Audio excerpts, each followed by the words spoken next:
आप सभी साथियों को बहुत बहुत नमस्कार, बहुत बहुत स्वागत, अभिनंदन। आशा करता हूं कि आप सभी तरोताजा होंगे, जबरदस्त होंगे, बेहतरीन होंगे और अपने वार्षिक लेखाबंदी के कार्यों में लगे होंगे। मेरी आवाज़ आप तक पहुंच रही होगी तो कोई साथी कंफर्म कर देंगे मेरी आवाज़ आप तक पहुंच रही है, ऑडियो वीडियो क्लियर है। तो हम लोग फिर आज एक महत्वपूर्ण सेशन पे चर्चा करेंगे। आज हम लोग चर्चा करेंगे कुछ बैंकिंग अपडेट्स के बारे में। ये जो साल होगा 2025। नमस्कार अच्छे लाल जी, कैसे हो आप? अच्छे ही होंगे, इसलिए आपसे पहले ही पूछ लेते हैं, है ना अच्छे सर लाल बहुत जी? अच्छा, बहुत अच्छा बहुत सर। अच्छा, प्रणाम सर। धन्यवाद।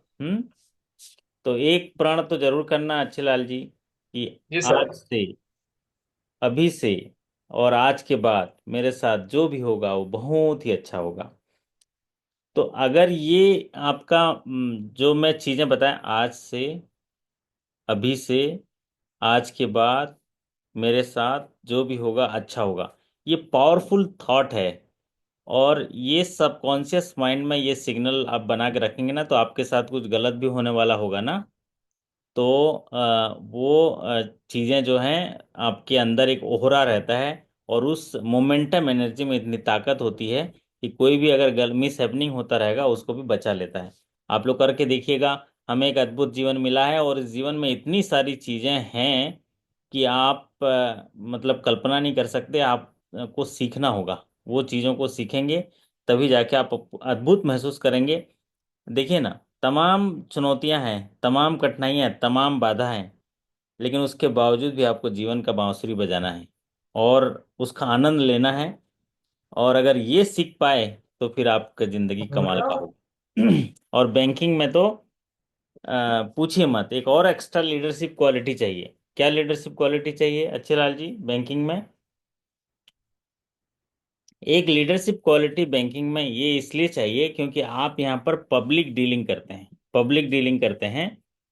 तो आपकी बातों से मंत्र मोह जाना चाहिए, ग्राहक आपकी बातों को समझना चाहिए, आप ग्राहकों को एड्रेस करना चाहिए। ये चीज़ें सीखनी पड़ेगी आपको बैंकिंग में रहने के लिए, क्योंकि हर जगह लोन का कस्टमर आएगा, बहुत उनमें इम्पेशंस रहेंगे, अधीरता रहेंगी। सब चीज़ जो आएंगे उनमें इतनी अधीरता होती है। तो आपको अपने कला कौशल के साथ, ज्ञान के साथ, विवेक कौशल के साथ और उनके साथ एक बुनियादी जो लगाव की जो आधारशिला होती है, कनेक्टिविटी बोलते हैं, अगर उसके साथ आप उसको कोरिलेट कर पाते हैं तब कस्टमर आपकी बात को मानेगा और आपको लगेगा कि हाँ आज मजा आ गया बैंक में जाके। अन्यथा जो है आप कई साथी जो हैं बहुत निराश हो जाते हैं बैंकिंग लाइफ में। और बहुत सारी चीज़ें जो हैं उनके साथ होती हैं। अ, एक रोल प्ले के लिए हमें सीखना बहुत ज़रूरी है। काफ़ी दिनों के बाद एक लाइव सेशन हुआ है।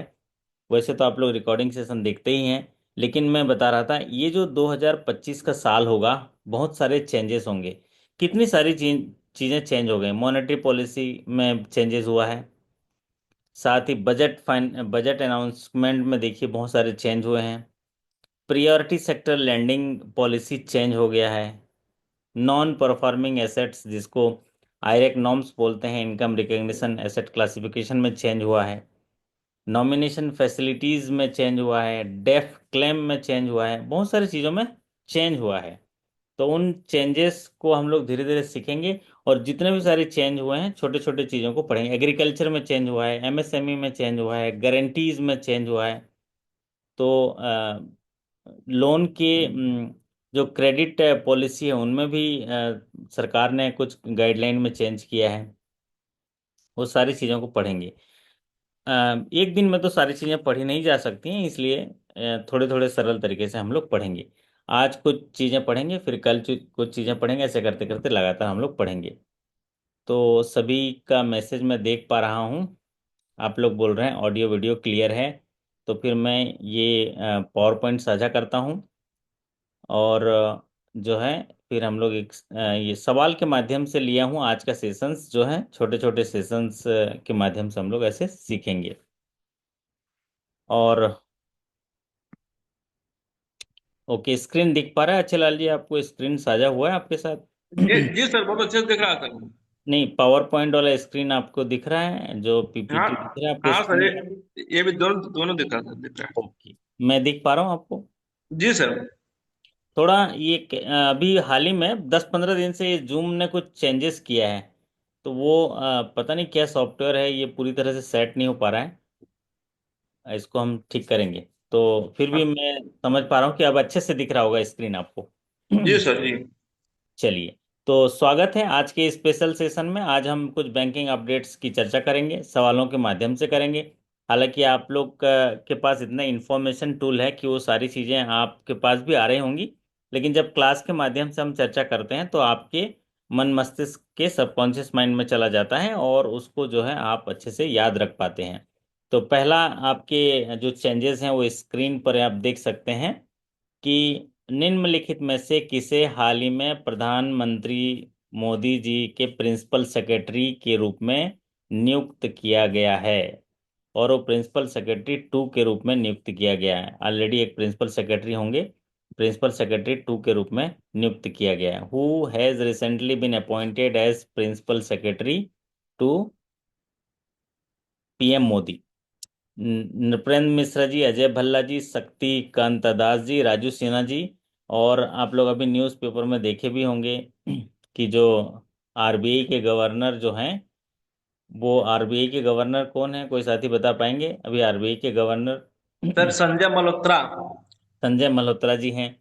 तो ये जी सर। संजय मल्होत्रा जी ने किनका भार जो है मतलब जान ज्वाइन किया, कब ज्वाइन किया संजय मल्होत्रा जी ने? सर 11 दस दिसंबर दस 11 दिसंबर 2024 को संजय मल्होत्रा जी ने जो है इसको ज्वाइन किया है। और उसके बाद जो है शक्तिकांता दास जी इसके पहले गवर्नर थे। अब शक्तिकांता दास जी को मोदी जी ने क्या नियुक्त, उनके प्रिंसिपल सेक्रेटरी के रूप में नियुक्त कर दिया गया। तो ये भले ही एग्जामिनेशन में हमारे आरआरबी के साथियों के लिए नहीं आया हो, लेकिन ये जानना जरूरी है क्योंकि नेशनलाइज बैंक में तो ये आप समझ लो इस जनरल नॉलेज के रूप में पूछा जाता है। तो एक चेंजेस है कि हाल ही में प्रधानमंत्री मोदी जी के प्रिंसिपल सेक्रेटरी 2 के रूप में शक्तिकांता दास जी, जो पहले आरबीआई गवर्नर थे, उनको जो है नियुक्त किया है। चलिए बढ़ते हैं अगले सवाल पर। देखिए अगला सवाल, आरबीआई ने हाल ही में कौन सा मोबाइल ऐप लॉन्च किया है? आरबीआई ने अभी, जब भी कोई मोबाइल ऐप लॉन्च करते हैं तो आप उसके बारे में जरूर जानिए। आरबीआई ने अभी एक मोबाइल ऐप चालू किया है। कोई साथी जरा गैस कर सकते हैं मोबाइल ऐप आरबीआई जारी किया है?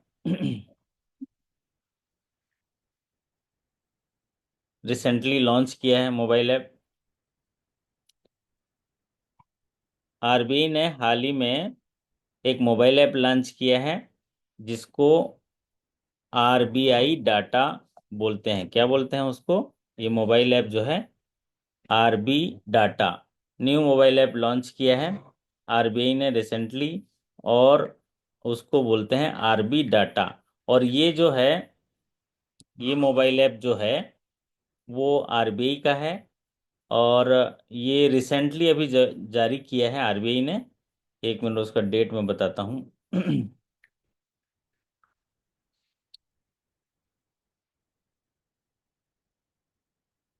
हाँ, ये मोबाइल ऐप जो है आरबीआई ने जारी किया है। ये गलत है, ये सी नहीं है इसका, है ना? इसका जो है आपका ये डी सही है, आरबीआई डाटा, है ना? इसको सही करेक्ट कर लेंगे। यहाँ टाइपिंग थोड़ा मिस्टेक हो गया, सी में सी गलत है। आरबीआई ने नया मोबाइल ऐप लॉन्च किया है और उस मोबाइल ऐप का जो नाम है आरबीआई डाटा है। और इसका जो की फीचर है, ये इसलिए क्योंकि जो फाइनेंशियल डाटा है जिसमें कि रिटेल डायरेक्ट मोबाइल ऐप के माध्यम से गवर्नमेंट सिक्योरिटी ट्रांजैक्शंस जुड़े हुए, साथ ही जो मनी ऐप है विजुअली एम्पेयर्ड, उनमें जो आइडेंटिफाई किए जाते हैं। ये मनी ऐप लॉन्च किया था, फिर ये रिटेल डायरेक्ट का ऐप लॉन्च किया था, अभी जो है एक macro economic and financial data RBI data करके मोबाइल ऐप लॉन्च किया। और ये मोबाइल ऐप के जो की फीचर्स हैं इसमें इकोनॉमिक डाटा होंगे।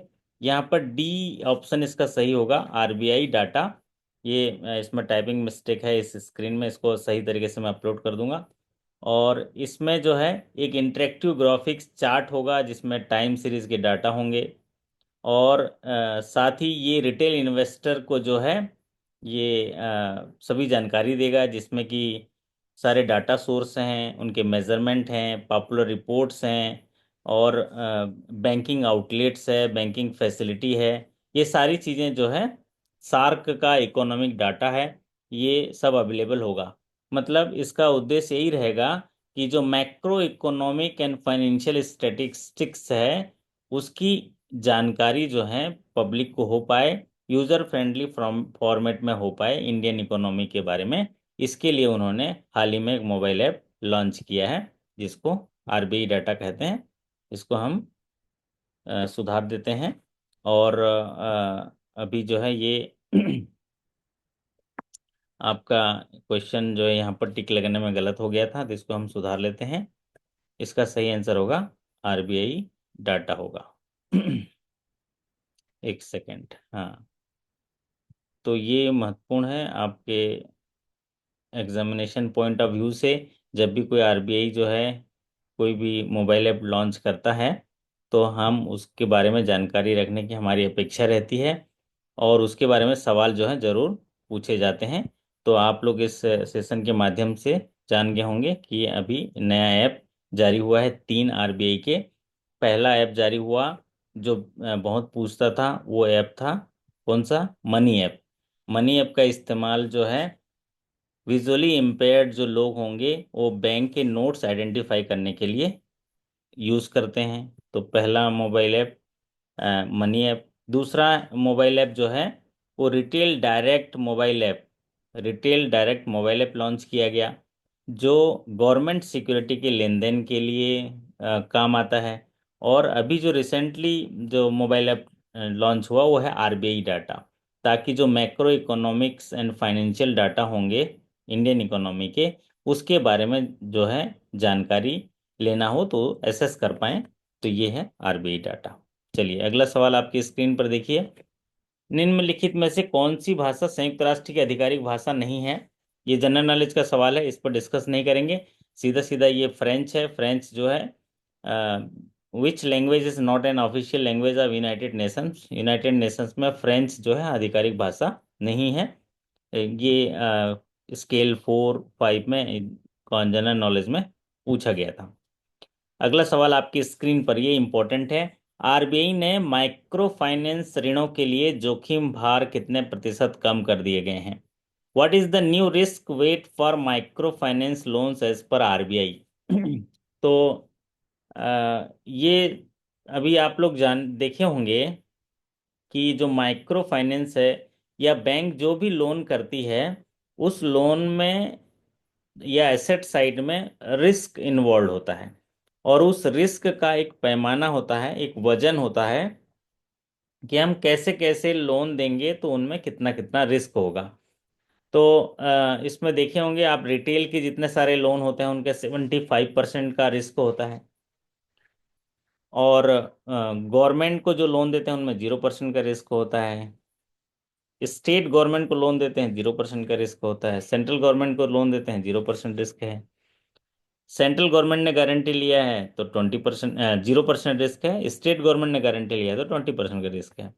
यहाँ सवाल आ रहा है कि माइक्रो फाइनेंस जो ऋण होते हैं उनमें जोखिम भार, मतलब जस्ट लाइक कंज्यूमर के लिए जो लोन होते हैं, माइक्रो फाइनेंस ऋण होते हैं, उनके लिए जोखिम भार पहले 125% था, जिसे कम करके अभी आरबीआई ने 100% कर दिया। तो आप देखे भी होंगे इस साल के 2024-25 के एग्जामिनेशन में सवाल पूछता था कि पर्सनल लोन या कंज्यूमर लोन्स में जो रिस्क वेट है वो कितना परसेंट है। तो आप लोग 125% लिख के आते थे, क्योंकि 100 से बढ़ाकर 125 कर दिया था। अब उसको कम करके 100 कर दिया गया है। माइक्रो फाइनेंस में पहले 125 था जोखिम भार, जिसे कम करके 100% कर दिया गया है। किसी को इसके बारे में पूछना है तो पूछ सकते हैं, रिस्क वेट के बारे में, क्योंकि ये बेसल की गाइडलाइन होती है। उसके 3 पिलर होते हैं। एक होता है मिनिमम कैपिटल रिक्वायरमेंट, एक होता है मार्केट डिसिप्लिन, और एक होता है आपका सुपरवाइजरी रिव्यू। क्या होता है? बेसल ये कहता है कि बैंक जब लोन देती है तो उसको मिनिमम कैपिटल उसके पास होना चाहिए, क्योंकि लोन देने में रिस्क होता है और उस रिस्क के आधार पर उसको कैपिटल होना चाहिए। तो उसी रिस्क के आधार पर एक रिस्क वेट डिसाइड करते हैं कि कोई सा भी एसेट देंगे तो उसमें कितना कितना रिस्क होगा।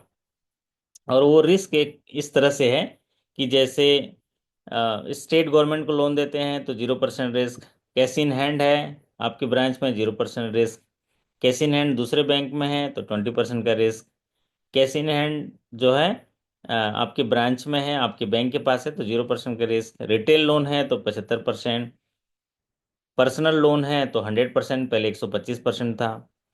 इस तरह का रिस्क कैटेगरी होता है। तो ये रिस्क के आधार पर टोटल रिस्क वेट निकालते हैं और उनमें कैपिटल रखते हैं, जो कैपिटल अभी 9% कैपिटल मिनिमम रिक्वायरमेंट होना चाहिए और 2.50% कैपिटल कंजर्वेटिव बफर्स होना चाहिए, CCBF जो बोलते हैं ना, CCB। तो 9 + 2.5 मतलब 11.5 जो है उनका CRAR होना चाहिए। चलिए अगला सवाल आपकी स्क्रीन पर देखिए। सेबी ने हाल ही में कौन सा डिजिटल प्लेटफॉर्म लॉन्च किया है? सेबी ने एक डिजिटल प्लेटफॉर्म लॉन्च किया है, उसका नाम क्या है? तो कोई साथी अगर जानते होंगे डिजिटल प्लेटफॉर्म के बारे में तो बताएंगे कि सेबी ने एक लॉन्च किया है डिजिटल प्लेटफॉर्म, जिसको बोलते हैं, क्या बोलते हैं, मित्रा। क्या बोलते हैं? मित्रा बोलते हैं। और ये जो मित्रा है वो क्या करेगा? ये हाल ही में लॉन्च किया है सेबी ने, फरवरी 2025 की बात है। तो उन्होंने एक डिजिटल प्लेटफॉर्म लॉन्च किया है ताकि जो भी म्यूचुअल फंड में इन्वेस्टर हैं, म्यूचुअल फंड में इन्वेस्ट करते हैं, उनको मदद मिल पाए। और उन्होंने मित्रा नामक एक डिजिटल प्लेटफॉर्म लॉन्च किया जो निवेशकों को उनका जो निष्क्रिय या क्या बोलते हैं उसको, इनऑपरेटिव हो गया या अनक्लेम्ड म्यूचुअल फंड के पोर्टफोलियो को ट्रैक करने में मदद करेगा। जैसे कि उस डिजिटल प्लेटफॉर्म पे जाएंगे और अपने कुछ बेसिक डिटेल के साथ सर्च करेंगे कि हमारा कोई म्यूचुअल फंड पुराना इनऑपरेटिव है या कहीं हमें उसके बारे में जानकारी नहीं है, तो इसको जो है पता करेगा। तो इस सेबी की एक नई पहल है, जिन्होंने वहाँ पर एक मित्रा प्लेटफॉर्म लॉन्च किया है जो म्यूचुअल फंड इन्वेस्टर को जो है मदद करेगा कि उनके जो इनऑपरेटिव या अनक्लेम्ड या खोए हुए जो डाटाबेस हैं उनको सर्च कर पाएंगे, ट्रेस कर पाएंगे और उसको रिट्रीव कर सकते हैं, ये उनमें सहायता करेगा। तो ये नया डिजिटल प्लेटफॉर्म है मित्रा, MITRA। तो इसको आप लोग याद रख लीजिए। अगला सवाल देखिए।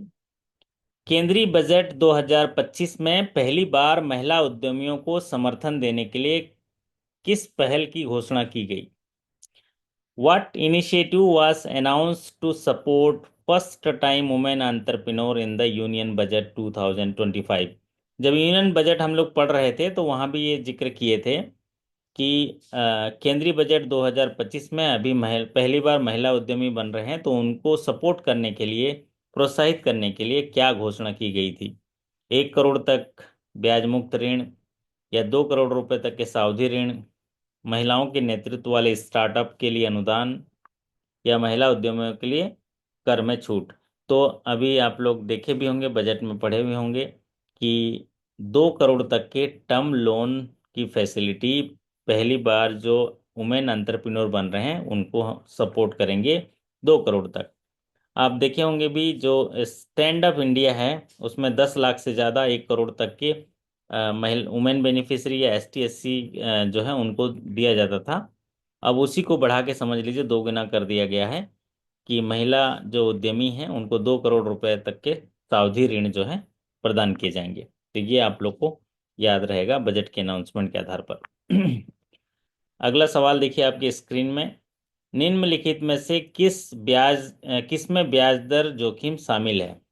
जो इंटरेस्ट रेट जो रिस्क है, जो बेसल की हम बात करते हैं, क्योंकि बैंक जो है वो रिस्क का सामना करता है और रिस्क जो है 3 तरह के होते हैं, credit risk, market risk, operational risk. तो क्रेडिट रिस्क में क्या होता है कि जब कोई बोरोवर डिफॉल्ट कर जाता है, ईएमआई नहीं पे करता है, तो क्रेडिट रिस्क होता है।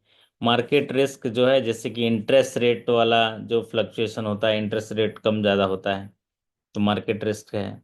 और परिचालन में जहां सिस्टम, पीपल, प्रोसेस का फेल्योर की वजह से लॉस होता है, उसको परिचालन या ऑपरेशनल रिस्क कहते हैं।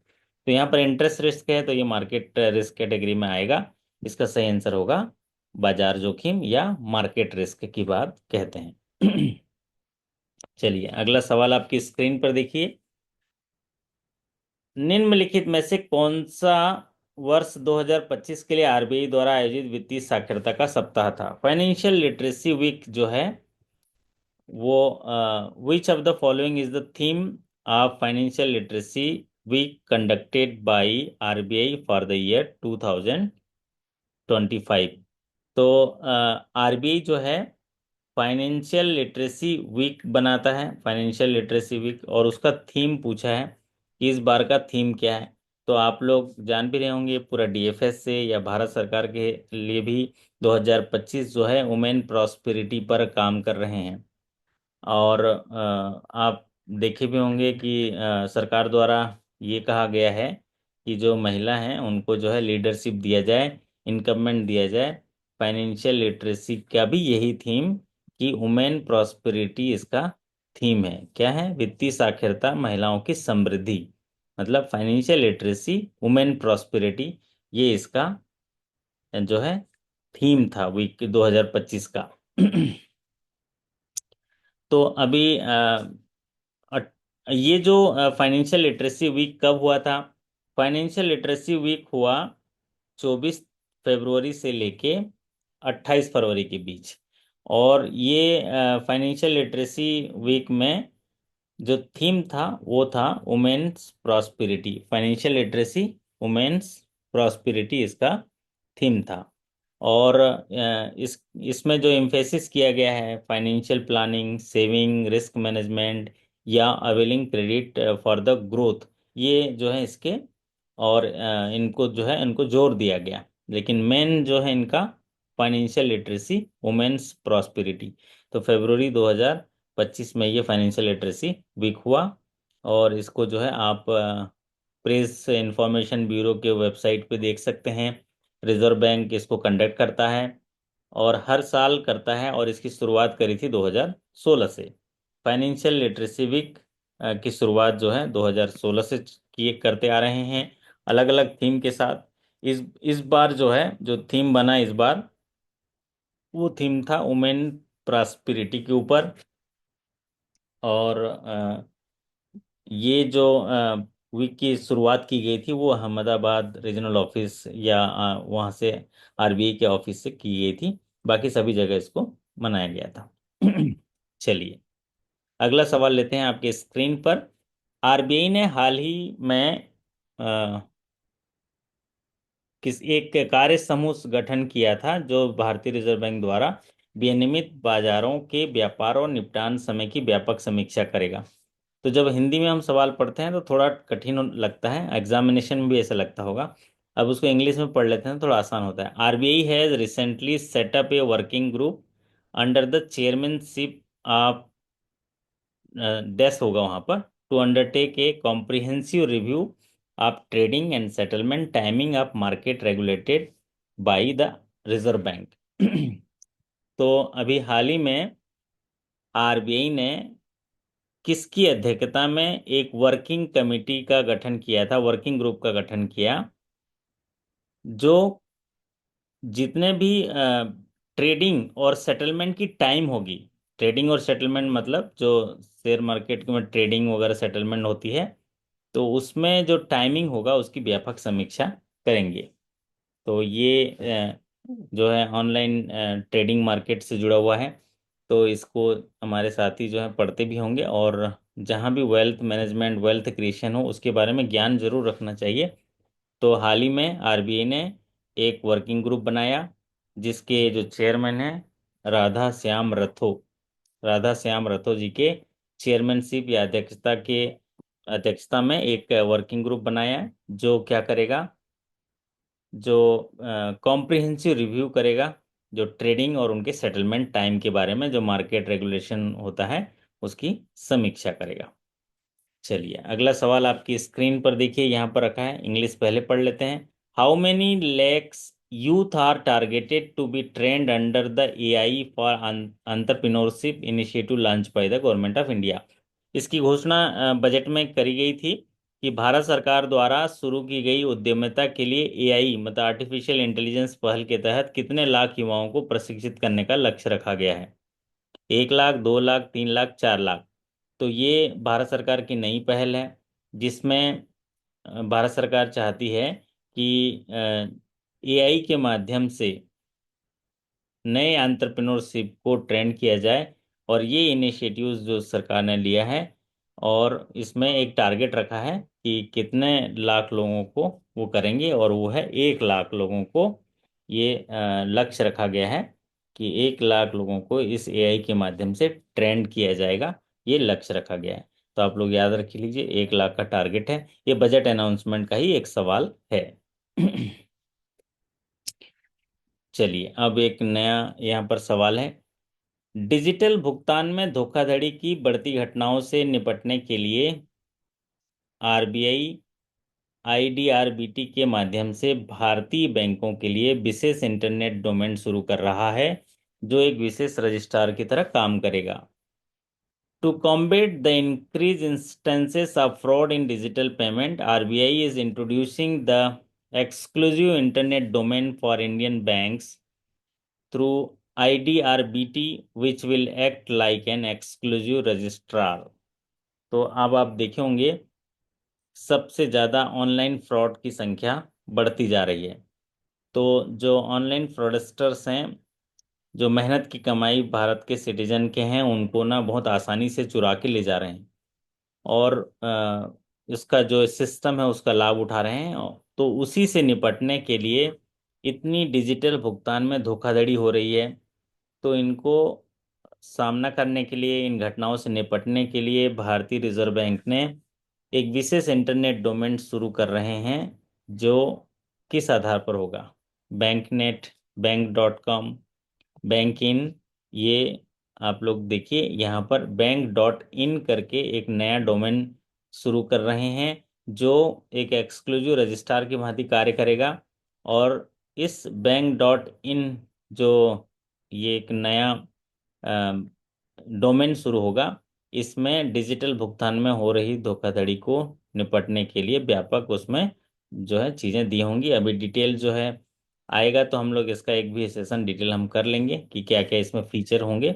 अभी आप लोग इतना जानिए, बैंक.in करके एक नया डोमेन के साथ वो एक एक्सक्लूसिव रजिस्ट्रार की भांति काम करने के लिए एक डोमेन शुरू कर रहा है जो डिजिटल भुगतान में फ्रॉड रिलेटेड जो चीज़ें होंगी, उन फ्रॉड रिलेटेड धोखाधड़ियों को रोकने में काम करेगा। तो डिजिटल भुगतान में जो धोखाधड़ी होती है, उन धोखाधड़ियों से निपटने के लिए आप लोग अभी देखे होंगे नेशनल हेल्पलाइन है 1930 में किया होगा। और 1930 जो है वो सिर्फ रिपोर्टिंग और जो जहाँ जहाँ बैंक गया वहाँ लॉक हो जाता है। लेकिन ये जो बैंक इन है, 1 मिनट होल्ड करेंगे।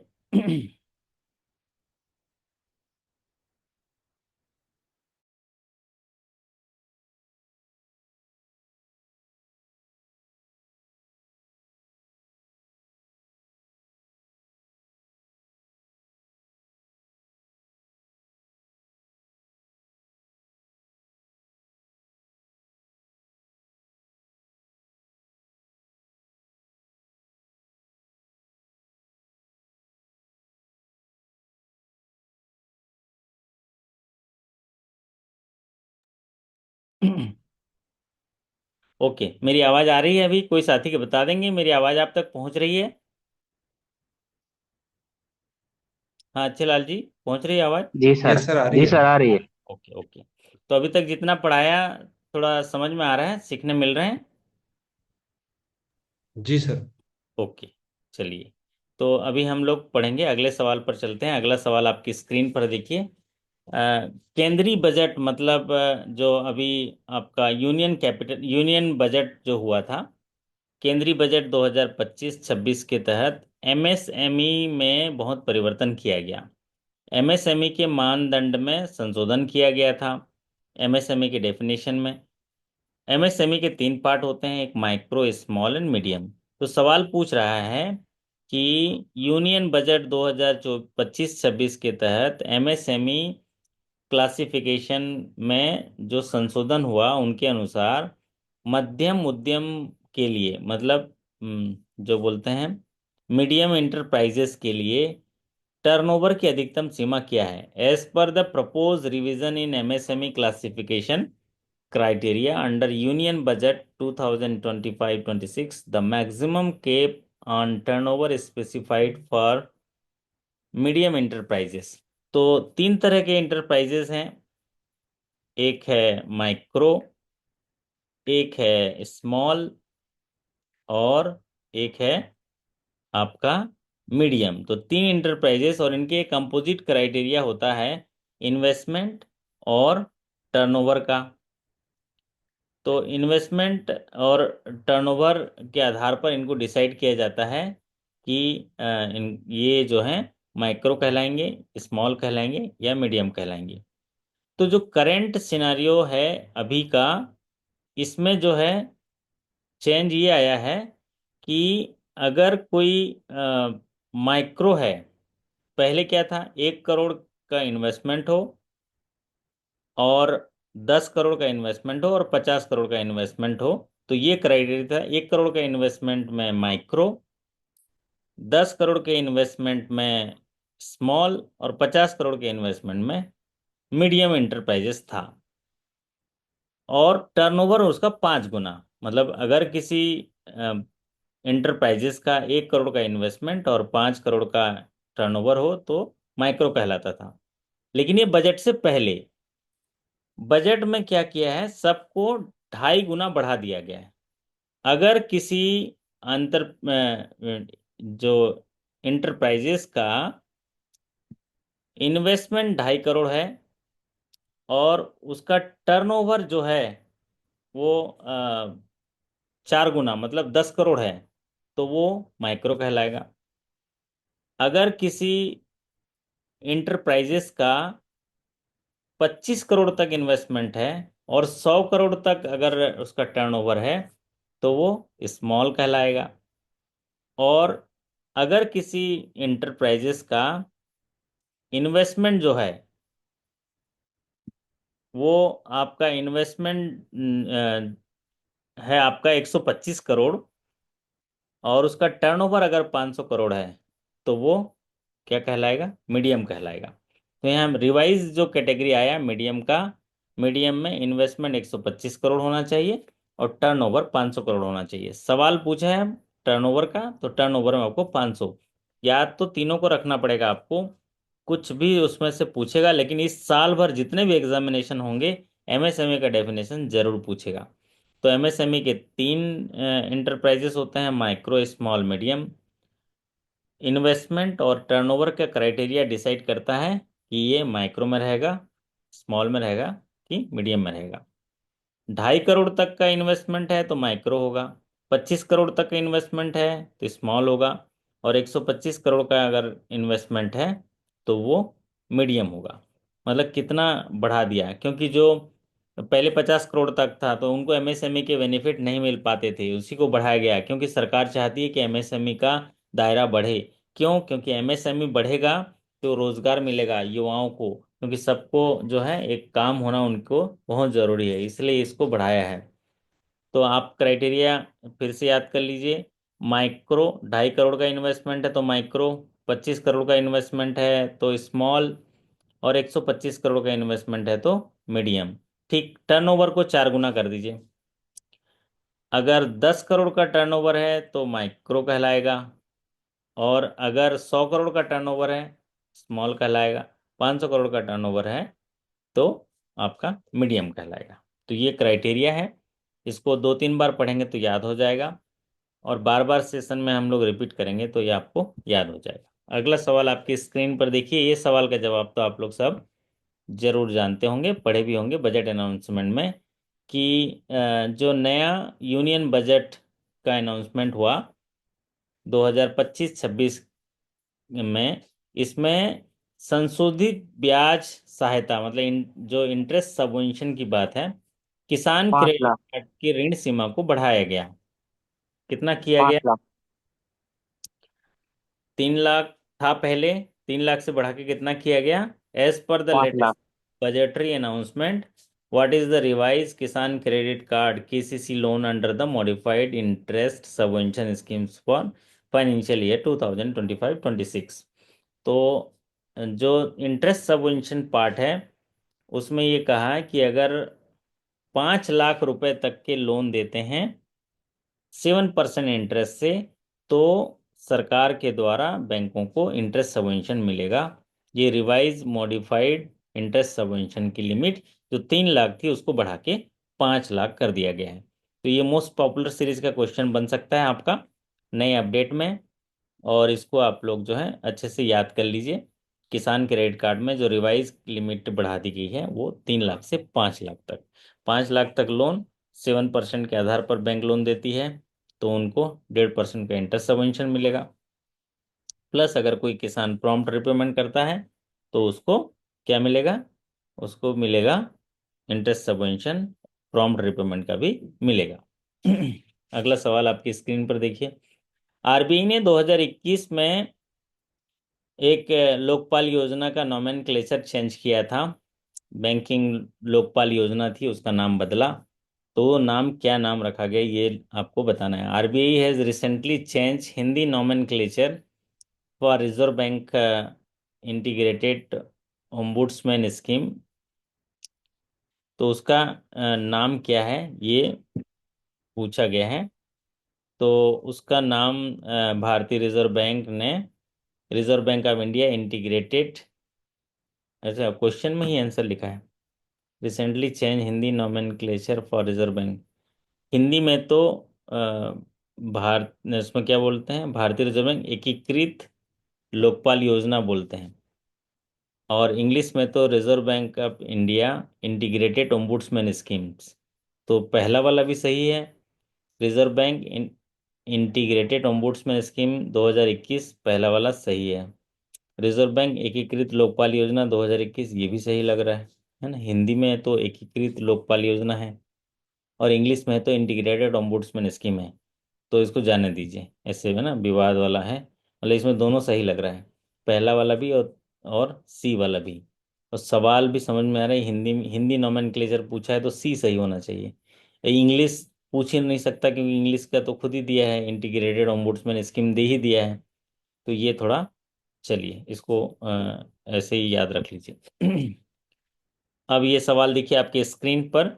सवाल कह रहा है कि हाल ही में मौद्रिक नीति समिति ने बैंक दर को कितने प्रतिशत तक घटा दिया है। रिसेंटली मॉनेटरी पॉलिसी कमेटी में कुछ पॉलिसी रेट्स को कम किया गया है।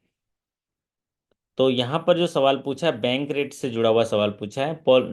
मॉनेटरी पॉलिसी कमेटी हर 2 महीने में एक बार बैठक करती है, और वो मुद्रास्फीति जिसको इन्फ्लेशन कहते हैं, इन्फ्लेशन को कंट्रोल करने के लिए पॉलिसी रेट्स में बदलाव करती है और रेट डिसाइड करते हैं। तो हाल ही में जो चेंजेस हुआ उसमें बैंक दर में कितना चेंज हुआ है? दो तरह के रेट्स होते हैं, एक होता है रिजर्व रेट्स होते हैं, एक होता है पॉलिसी रेट। रिजर्व रेट में सीआरआर और एसएलआर आते हैं। पॉलिसी रेट्स में आते हैं repo rate, reverse repo rate, MSF rate, standing deposit facility rate, और फिर बैंक रेट आते हैं। तो यहाँ पर बैंक रेट से जुड़ा हुआ सवाल पूछा गया है, बैंक रेट को अभी कितना कम किया गया है। तो बैंक रेट 6.75 था, जिसे कम करके 6.50 किया गया, 6.50 किया गया। और रेपो रेट जो है उसमें भी 0.25% कम किएंगे, अभी कितने हैं? 6.25% उसके रेपो रेट है। तो बैंक रेट जो है, जो डिस्काउंटिंग के आधार पर बैंकें जो है लंबे समय के लिए लोन लेते हैं रिजर्व बैंक से, तो वहाँ पर 6.50 है। एमएसएफ है, ओवरनाइट अगर बैंक को ज़रूरत पड़ी पैसा तो वो एक रात के लिए जो है वो लेते हैं ओवरनाइट के लिए, तो वो मार्जिनल स्टैंडिंग फैसिलिटी कहते हैं। और ये पैसे की ज़रूरत उनको कोई लिक्विडिटी क्रंच के वजह से ज़रूरत पड़ती है, तब वो लेते हैं। तो अगर करंट रेट हम देखेंगे आरबीआई का, तो करंट रेट मैं आपको बता देता हूँ। पॉलिसी रेट्स, रेपो रेट 6.25% है। स्टैंडिंग डिपॉजिट फैसिलिटी रेट वो है 6% है। और स्टैंडिंग डिपॉजिट पॉलिसी रेट होता है, फैसिलिटी रेट होता है कि जब बैंकों के पास ज़्यादा पैसा है और वो लोन नहीं दे पा रहे हैं, तो आरबीआई के पास बिना कोलेटरल लिए वो पैसा जमा कर दें तो आरबीआई उसमें 6% का इंटरेस्ट देती है। और एक मार्जिनल स्टैंडिंग फैसिलिटी है, वो 6.50 है। अगर बैंकों को कोई लिक्विडिटी क्रंच है या सीआरआर एसएलआर मेंटेन करने के लिए पैसे की जरूरत पड़ रही है, तो ओवरनाइट फैसिलिटी के लिए जो लोन लेते हैं उसको मार्जिनल स्टैंडिंग फैसिलिटी कहते हैं, उसका रेट है 6.50। और एक होता है बैंक रेट। जब डिस्काउंट के आधार पर बैंकों को लंबे समय के लिए कोलेटरल रखते हुए लोन की जरूरत पड़ती है, आरबीआई से लेते हैं, तो उनको बैंक रेट कहते हैं और वो रेट है 6.50। और एक होता है रिवर्स रेपो रेट। जब बैंकों आरबीआई बैंकों से पैसा लेती है और उसमें कोलेटरल रखती है। आरबीआई क्या है, गवर्नमेंट सिक्योरिटी बैंक को देती है और पैसा उठाती है, तो उसमें जो इंटरेस्ट रेट आरबीआई देती है वो 3.35% है। तो यहाँ पर रेट कम है, 3.35, क्योंकि यहाँ पर गवर्नमेंट को सिक्योरिटी कोलेटरल के रूप में रखना होता है। चलिए, अगला सवाल आपकी स्क्रीन पर देखिए। भारत सरकार ने मुख्य आर्थिक सलाहकार बी अनंत नागेश्वर का कार्यकाल कितने वर्षों के लिए बढ़ा दिया है? For how many years has the government of India extended the tenure of chief economic adviser V Anantha Nageswaran ji? तो भारत सरकार बहुत ही ये चुनौतीबद्ध है कि भारत के इकोनॉमिक स्टैंडर्ड को आगे बढ़ाने के लिए, आप देखे भी होंगे इस गाइडलाइन का जो थीम है ना, द मूव टुवर्ड्स द विकसित भारत। तो उसके लिए इकोनॉमिक सलाहकार का जो है कार्यकाल बढ़ाया गया है। और वो कितने साल के लिए बढ़ाया गया है? 2 साल के लिए बढ़ा दिया गया है। 2027 तक के लिए बढ़ा दिया गया है। हाल ही में वन मैन ऑफिस की पहल किसके द्वारा की गई है? बताओ यार, ये बैंक वालों को क्या चिढ़ा रहे हैं अच्छे लाल जी? क्या ऑफिस खोल दिया इसने, वन मैन ऑफिस? तो अच्छे लाल जी बोलते हैं हम तो वन मैन पहले से ही हैं सर, है ना। वन मैन ऑफिस जो एलआईसी ने है खोल दी। है ना अच्छे Lal ji, one man office हो ना। मैनेजर साहब तो रिकवरी करते रहते हैं, आप लोग सब अकेले चला लेते हो।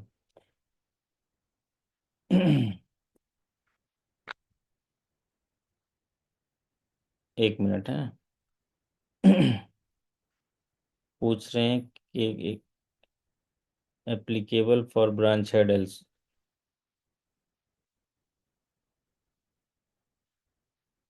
हाँ, तो वन मैन ऑफिस एक पहल शुरू की गई है, और ये पहल की गई है एलआईसी के द्वारा।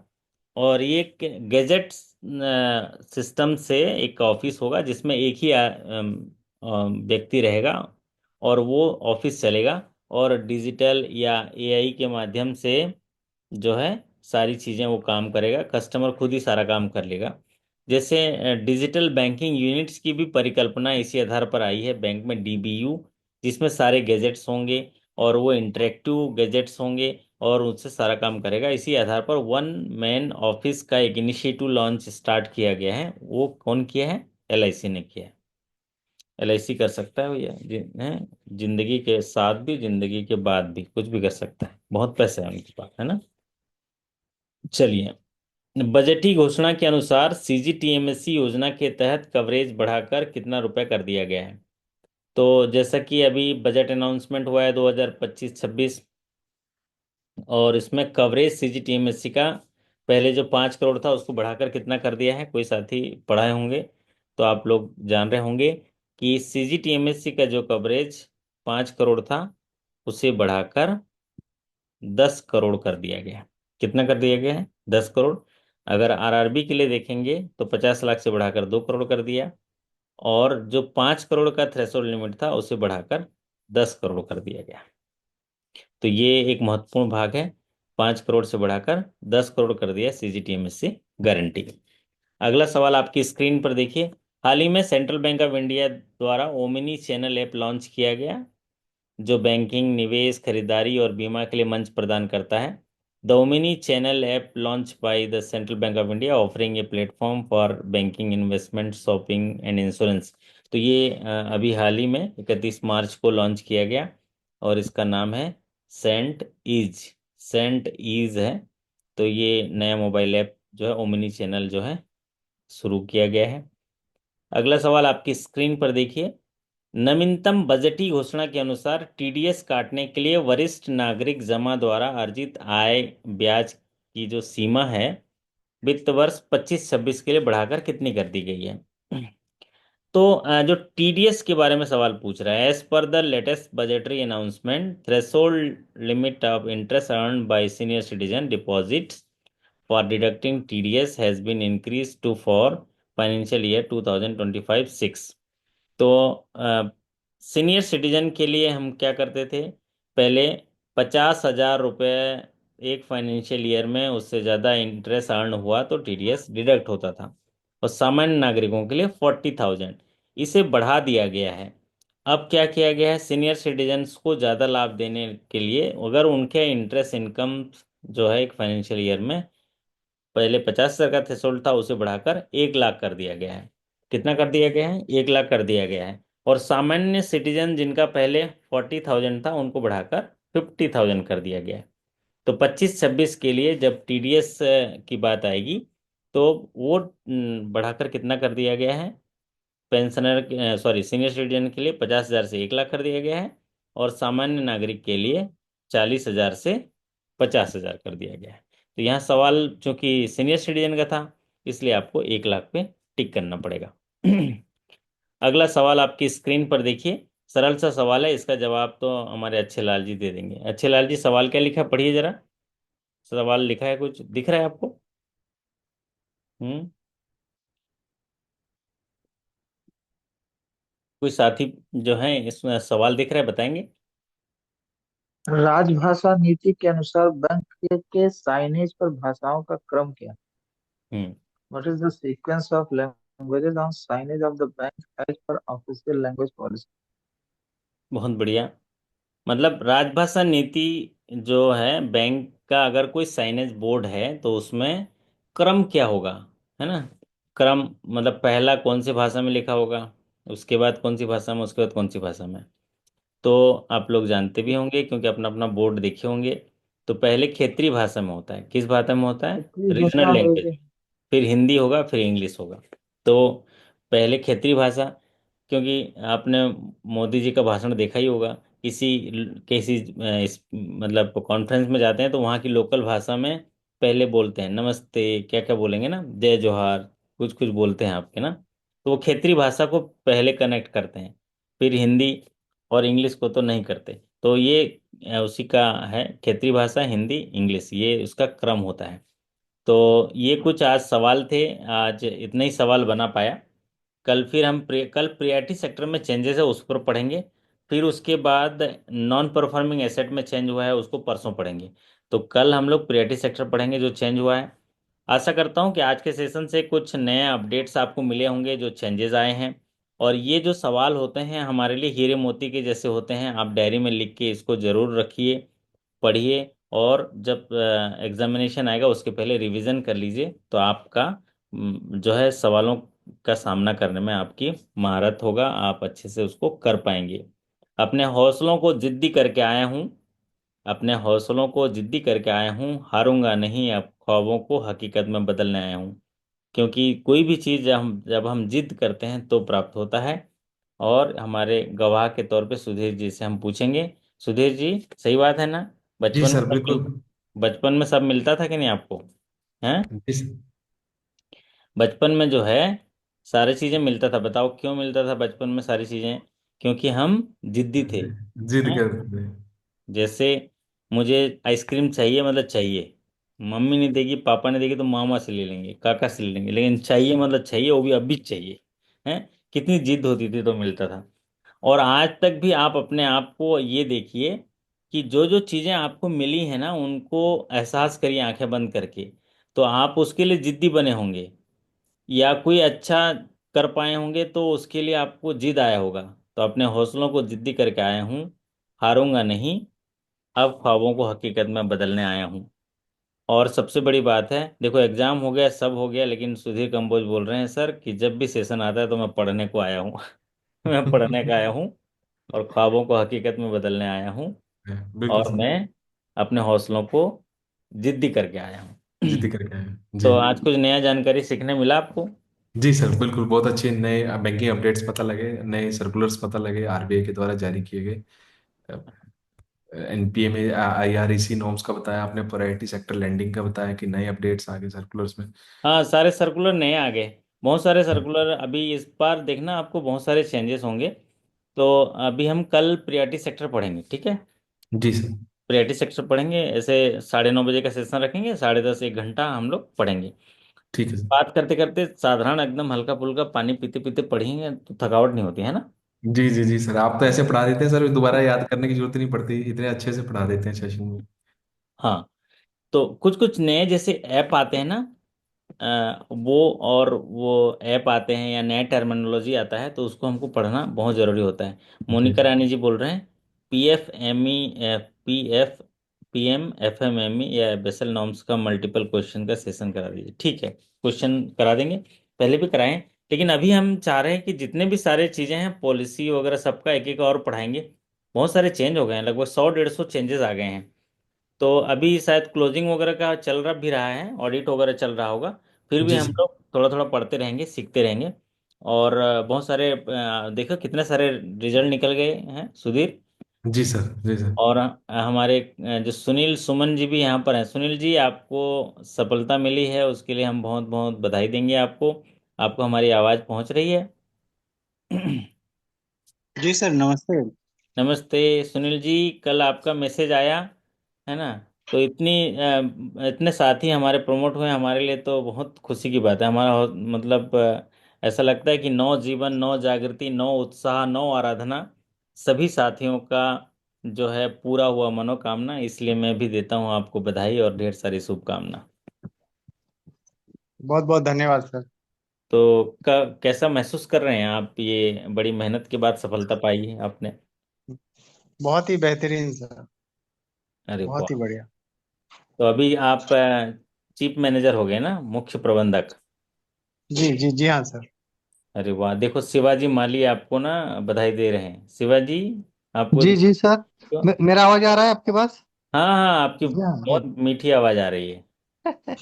कैसे हो सर आप? मीठे फलों का हाल मत पूछो, मीठे फलों का हाल मत पूछो, 24 घंटा चक्कू छुरियों के बीच में रहना पड़ता है। थैंक यू थैंक यू, बहुत अच्छा लगा सर। बहुत दिन बाद मैं भी अभी हम्म। ज्वाइन किया। मुझे भी अभी हाँ। कंटिन्यू दोबारा स्टडी कंटिन्यू करना है ना। तो ओके। अभी इतने कम से कम 1 साल हो गया लगभग मैं नहीं आया था। मतलब हाँ। आपका वीडियो देखता था लेकिन लाइव हम्म। क्लासेस में नहीं आता था। तो अच्छा अभी मैं लगा आज कंटिन्यू का आज आपके का साथ रहूंगा। आज के सेशन में सीखने मिला आपको? सर बहुत सारा बहुत सारा। ओके। क्योंकि सब जो मैं तभी पढ़ता था हम्म। तभी मतलब पूरा चेंज हो गया, बहुत सारा चेंज हो गया। ऐसा लगता है कि मैंने क्यों मिस किया इतना, 1 साल तक मैंने क्यों नहीं ज्वाइन किया। क्योंकि सर सर पूरा नया है, अभी पूरा नया आ रहा है। ओके। एमई सेमी का, ये आरबीआई का रूल वगैरह जो भी था, ये जो अभी हम्म। नया ऐप निकला वो आरबीआई का वो भी था। और ये बैंक ऑफ इंडिया का जो ये मालूम ही नहीं था कि मुझे ये सब नया चेंजेस हो रहा है करके। क्योंकि आज मेरे को फिर दोबारा अपडेट करने के लिए अच्छे आपकी वजह से मौका मिल गया सर। ठीक है, ऐसे छोटे छोटे टॉपिक से पढ़ते रहेंगे। केसीसी में भी चेंज हुआ जी है, और जी प्रियरिटी सेक्टर लैंडिंग में भी चेंज हुआ है। ये सब हम पढ़ेंगे, आने वाले दिनों में पढ़ेंगे। छोटे छोटे कॉन्सेप्ट, छोटे नए नए स्कीम भी आया है, वो स्कीम्स के बारे में भी हम लोग पढ़ेंगे, ठीक है? तो आशा जी करूंगा जी कि जी। 1 1 घंटा आप लोग रात को निकालिएगा और सीखेंगे। और हम सर लोग, लेकिन टाइम 9:30 बजे का ही रख दीजिए। हाँ, टाइम साढ़े साढ़े नौ नौ बजे का ही रख दीजिए। 9:30 रख देंगे, है ना? जी जी थैंक और यू। ओके, फिर आते हैं मुंबई तो आपसे मुलाकात करेंगे, है ना? बिल्कुल बिल्कुल सर जी। हाँ।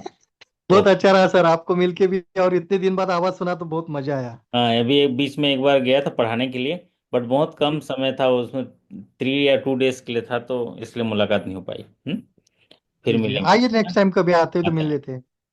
चलिए तो ओके। सुनील जी, कुछ कहना चाहेंगे आज के सेशन के बारे में? हाँ, हमेशा की तरह से बहुत नई चीजें सीखने को मिली। इवन दो मुझे सक्सेस मिली है आपके वजह से, लेकिन स्टिल सीखने का जो भूख है अभी भी जागृत है। कल ही रिजल्ट आया है, फिर भी हाँ। आज मैंने फिर भी आज मैं सेशन में जुड़ने का मौका मिला। तो सभी साथियों से मैं यही कहूंगा कि अपना वर्क लाइफ बैलेंस बनाते हुए जब भी समय मिले समय को चुरा के और सीखने का कोशिश करना चाहिए। अगर जज्बा हो तमन्ना हो तो समय निकल ही जाता है।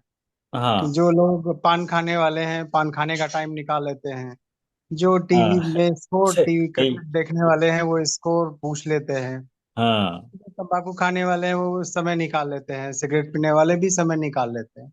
तो अगर शौक हो अगर जुनून हो तो समय निकल ही आता है।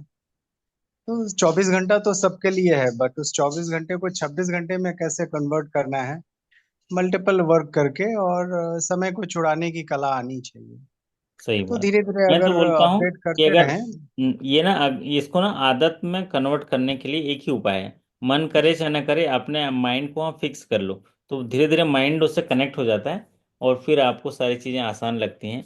जैसे जिस तरह आप एक अच्छा बांसुरी बजाना सीख जाते हैं, उसके बाद उसमें आर्ट आने लग जाता है। सबकॉन्शियस माइंड उसको बांसुरी बजाने लग जाता है। या कार चलाते हैं ना, तो आप कार चलाते समय समय इतना चलाते हैं कि वो ऑटोमेटिक मोड पे चला जाता है। ठीक उसी तरह अध्ययन अध्यापन भी है। अगर इसको ऑटोमेटिक मोड पे चले गए तो आपके करियर में, प्रोफेशन में, लाइफ में वो आपकी बहुत जो है आपके अंदर एक ओहरा पैदा करता है। और उसका लाभ जो है आपके एग्जीक्यूटिव्स, आप जिनके भी सामने आते हो ना, उनका प्रभाव उनको पड़ता है। कस्टमर भी ना आपको वैल्यू करता है। अगर आपके पास नॉलेज हो, चीज़ें सीक्वेंस तरीके से बताने की हैबिट हो, तो कस्टमर भी समझता है और बहुत आपको रिस्पेक्ट मिलता है। तो एक सेल्फ रिस्पेक्ट और एक अच्छा आत्मसम्मान, जिसको सेल्फ एस्टीम कहते हैं, उसको पाने के लिए अगर हम तत्पर रहेंगे तो उसके लिए सीखना पड़ेगा। है ना सुनील जी, आप एग्री करते हैं? जरूर जरूर जरूर सर। सभी जो हमारे भाई हैं जो अभी सीखना प्रारंभ किए हैं हम्म। उनको सिर्फ मैं यही कहूंगा कि करत करत अभ्यास के जड़मति होत सुजान, रसरी आवत जात के सिल पर पड़त निशान। धीरे धीरे अभ्यास करते जाएंगे, बूंद बूंद से घड़ा भरता जाएगा। बट चीजों को डायराइज करने की आदत डालिए, चीजों को लिखने की आदत डालेंगे। पता चलेगा अभी जैसे मैं पिछले जुलाई से सर मैं आपसे जुड़ा हुआ हूँ तो अभी तक 2 डायरी मेरा पूरा भर चुका है।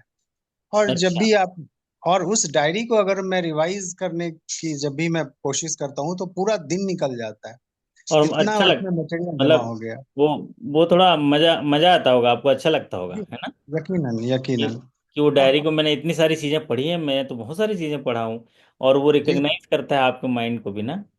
जी। तो जैसे अभी आपने बोला कि 2025 किस चीज के लिए फेमस है, तो रिटेल ट्रेड्स के लिए, रिटेल ईयर्स।